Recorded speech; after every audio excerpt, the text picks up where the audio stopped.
तो मैं आज का स्पेशल जो वीडियो है उनके लिए बना रही हूँ जो मदर्स ने अभी अभी एक न्यू बॉर्न बेबी को डिलीवर किया है या फिर उनकी डिलीवरी डेट बिल्कुल नज़दीक आ रही है, और या फिर जो मदर्स अभी फीड करवा रही हैं अपने न्यू बॉर्न बेबीज़ को फीड करवा रही हैं। ये उनको काफ़ी ज़्यादा हेल्पफुल करने वाला है ये वीडियो। तो मैं आपको बताती हूँ कि किन किन बातों का ध्यान रखना होता है आफ्टर डिलीवरी डाइट के रिगार्डिंग, कि कौन सी डाइट लेनी होती है।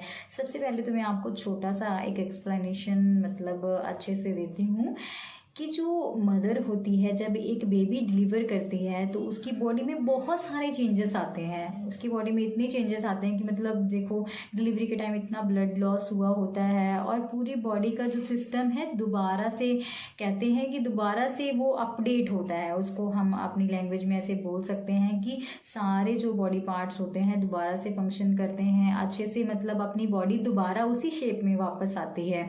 तो इसमें थोड़ा सा टाइम भी लग जाता है। और मदर्स होती हैं जो जब बेबी आ जाता है तो बेबी जो होता है वो पूरा टोटली मदर्स पे डिपेंड होता है।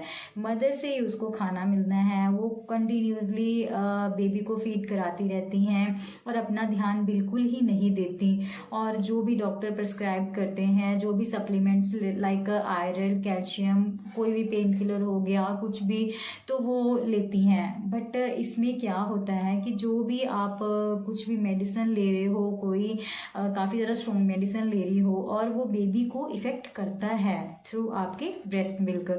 जब आपके अंदर कोई भी मेडिसिन जा रही है या कुछ भी आप ले रहे हो वो आपके बेबी को भी जाता है।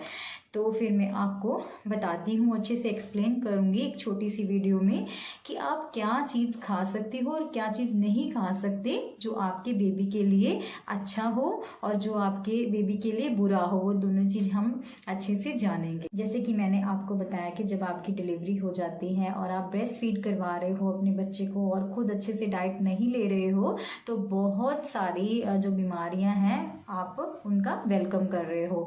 जैसे कि जब आप अच्छे से डाइट खुद नहीं लोगे तो आप अच्छे से, आपकी बॉडी जो है अच्छे से रिकवर नहीं हो पाएगी। आपकी बॉडी खुद मतलब काफ़ी ज़्यादा इन्फेक्शन हो जाएगी बॉडी में और काफ़ी ज़्यादा बीमारियां हो जाएंगी, खून की कमी हो जाएगी आप में।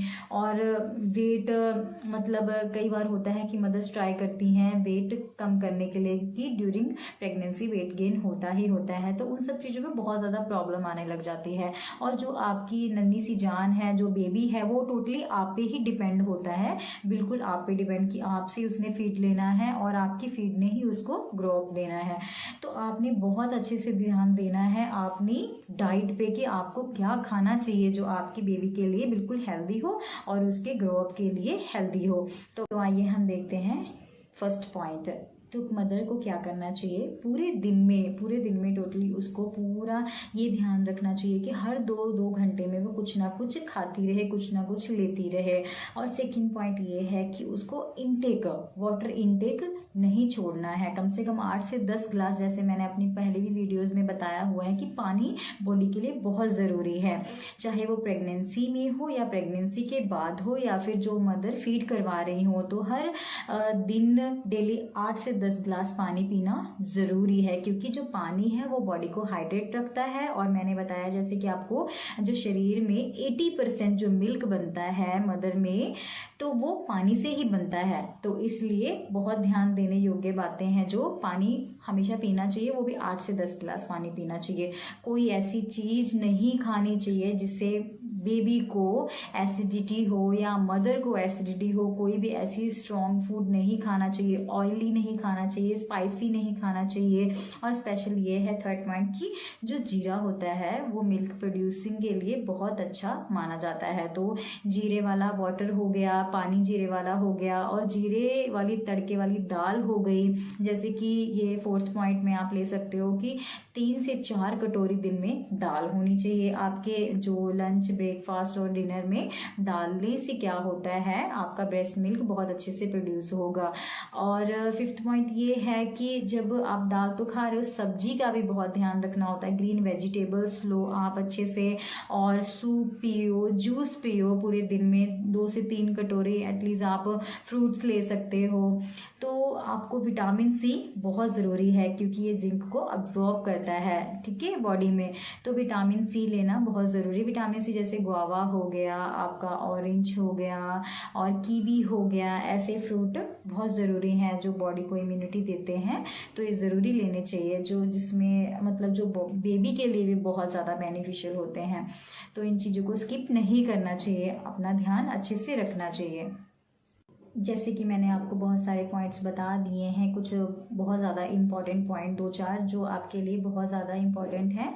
तो इसमें से एक और भी ऐसे पॉइंट्स हैं जो ध्यान देने योग्य हैं। जैसे कि आजकल की जो लाइफ है उसमें मदर्स जो होती हैं अल्कोहल लेती हैं, ड्रिंक करती हैं और सिगरेट भी पीती हैं। तो ऐसा नहीं करना चाहिए, ये बेबी के लिए बहुत ही ज़्यादा हानिकारक होता है। अगर कोई आपके घर में भी सिगरेट पी रहा हो तो उनको बोलो घर के बाहर पिए, उसका धुआं जो होता है आपके गले में जाएगा और गला आपका खराब हो सकता है, आपके फेफड़े में भी खराबी आ सकती है और जो बेबी में भी ट्रांसफ़र हो सकती है। आप उसको ब्रेस्ट फीड करवा रहे हो, तो इसलिए बहुत ज़्यादा ध्यान देने योग्य बातें हैं ये सब। और सेकंड पॉइंट ये है जो आपको मैंने बोला था, स्पाइसी फूड नहीं लेना है। डिलीवरी के बाद एक ऐसा टाइम होता है जो आपके चाहे नॉर्मल हो चाहे C-सेक्शन हुआ हो, आपका सूचर्स दोनों तरफ आते हैं।